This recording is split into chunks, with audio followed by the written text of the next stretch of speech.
Welcome. In front of me is a Huawei Pura 80 Pro, and today I'll show you how you can go through the setup process of this phone.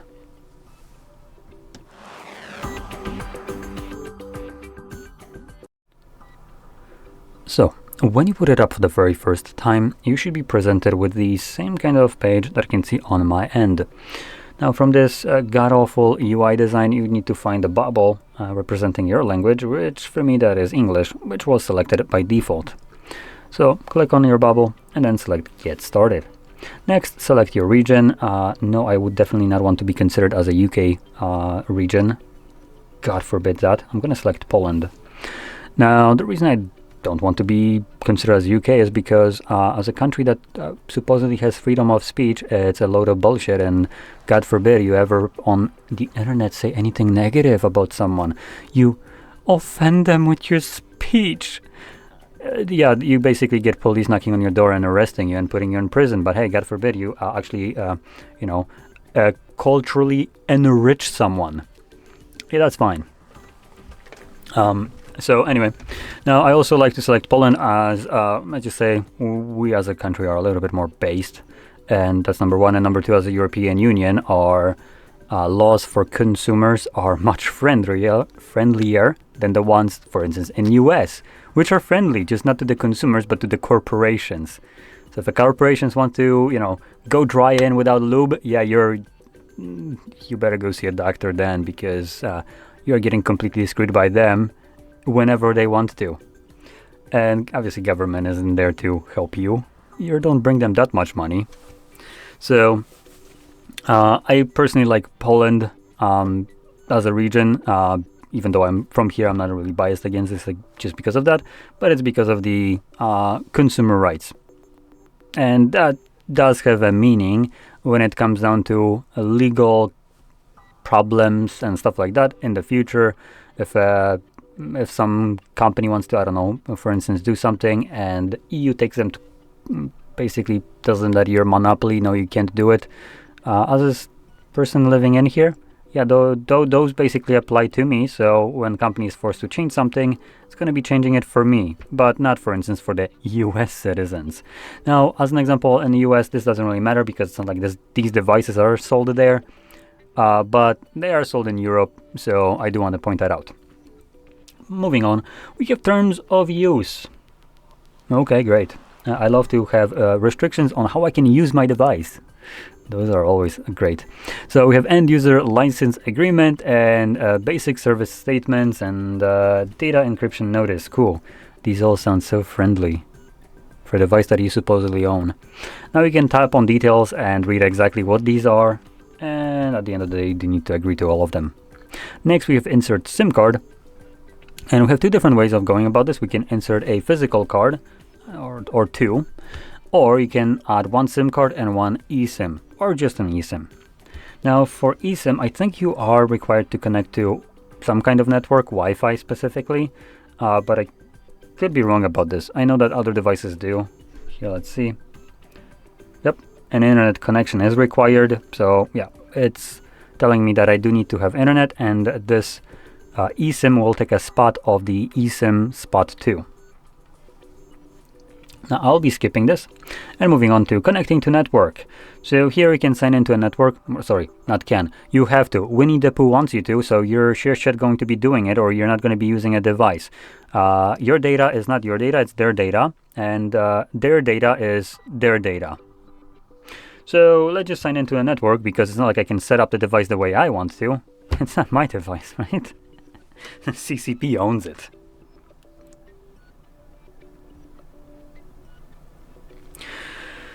Okay, so now that I have connected to a network and I basically started uploading all my information to CCP, thanks Winnie the Pooh, we can continue on with the setting up of our own device.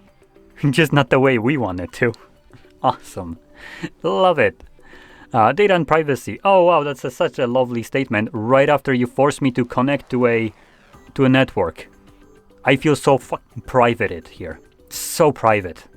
Piss off. It doesn't really matter what you have to say here. It's just a load of bullshit. Anyway, moving on. We have device protection. Now we can protect our device in several different ways, either fingerprint, face recognition, or screen lock. Now, I kind of said it in the wrong way. You can set up screen lock, and then once you set up some kind of screen lock, you can protect it using also fingerprint and face recognition. Now the reason for that is fingerprint and face recognition are biometrics, and biometrics aren't 100% reliable. So in the times where those have a sissy fit and fail to recognize or refuse to recognize your face or your finger, you by default normally, without the actual like screen lock right here, wouldn't be able to access your device. So hence that's why it's telling you that you also will need to select PIN pattern or password for this purpose. Now alternatively, you actually don't need to protect your device at all. You can select set later, but there's a big but. I don't recommend doing that. It's your personal device holding personal information. If you were ever to lose this phone and someone finds it without any kind of protection, anyone has full access to all your data, information, all that stuff. So I do highly recommend selecting some kind of PIN, pattern, password, and even fingerprint or face recognition to just make it a little bit easier to unlock it. Moving on, we have parental control. I'm going to be skipping this. I don't need parental control on this phone.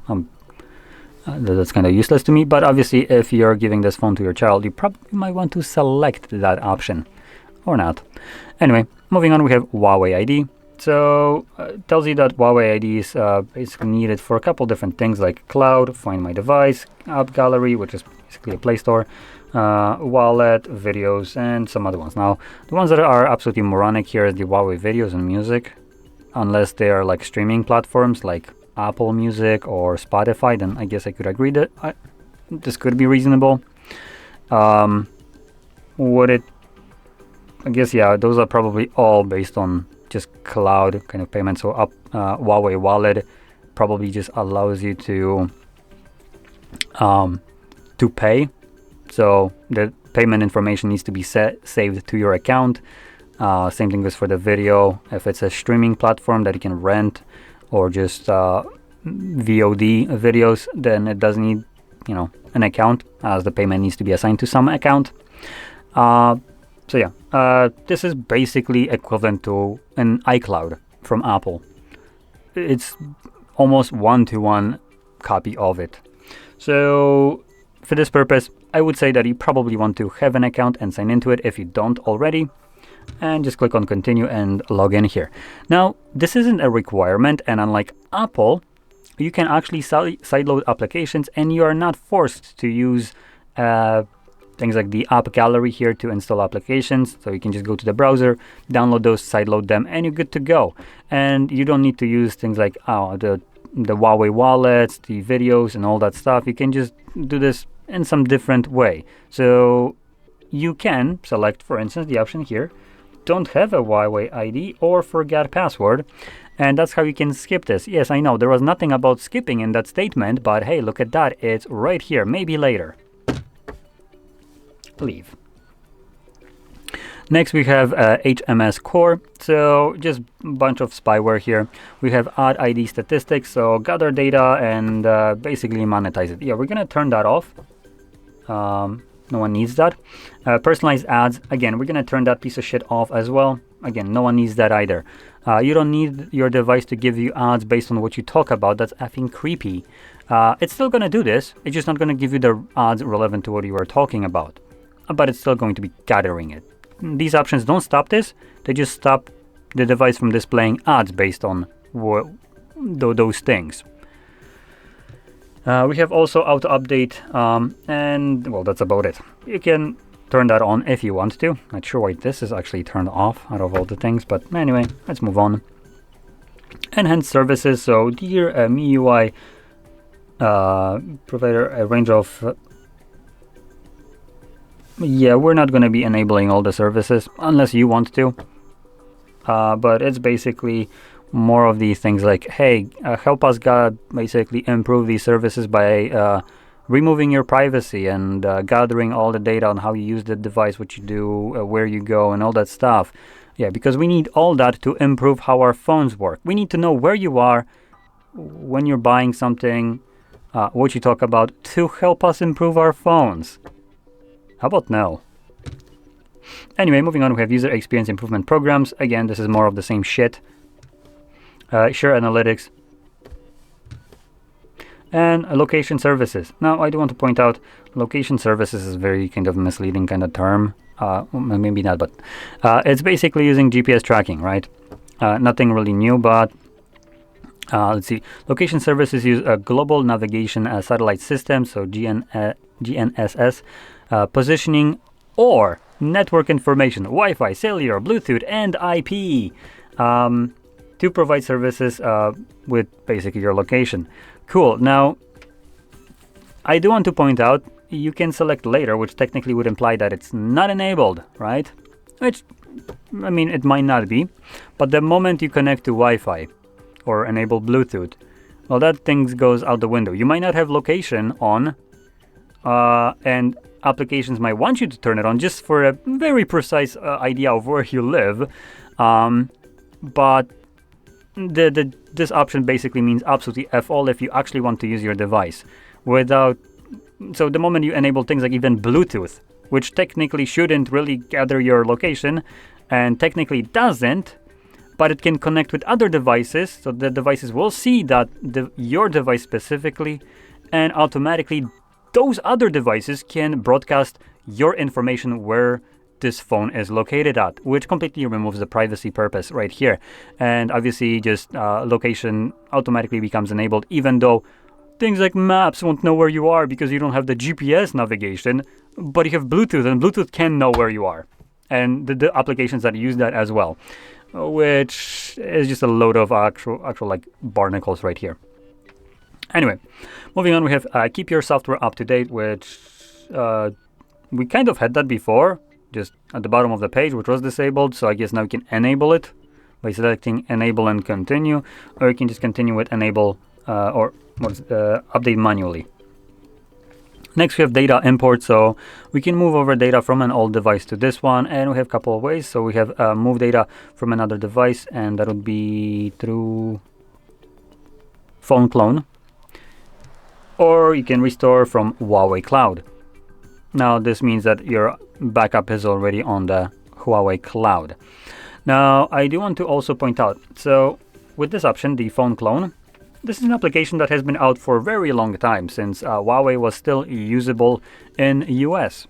Now, if you go to a Play Store, I believe this application still exists there. I'm going to quickly check on my phone. Let's see. So, phone clone. Now, there's a bunch of different ones. Might be hard to find this crap. So you'd be looking for one that is made by Huawei. Now like I said, oops, that's a Xiaomi Mi Mover. But like I'm saying, you might be able to find this application in Play Store. But the reason I'm pointing that out is because that application will not work. So even though you can find it on Play Store, that's not where you want to download it from. Where you want to get it from is the Huawei website. They will provide you with the APK for your Android, for instance, that you can install and then use that to move over the data from your old device to this one. And this only works that way. Obviously, you can go the other way with this application. So make sure that when you're downloading the phone clone, you're doing it from the website, not the Play Store.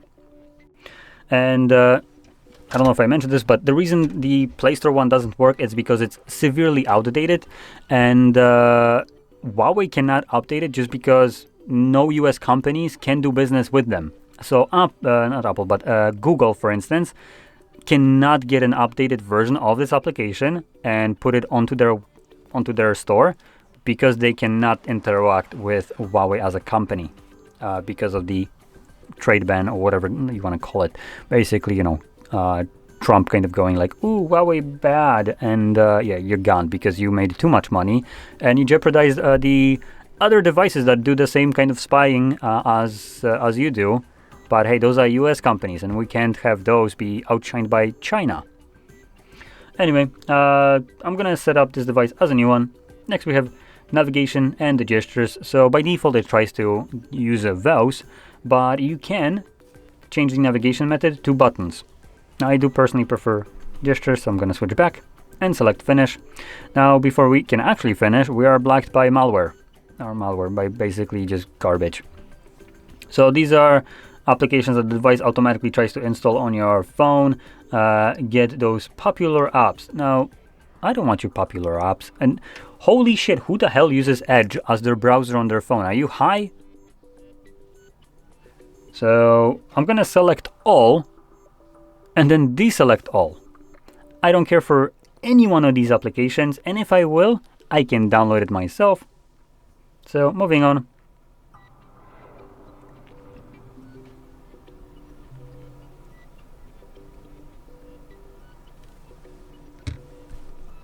We are now in the home screen with the device fully set up. So if you found this video helpful, don't forget to hit like, subscribe, and thanks for watching.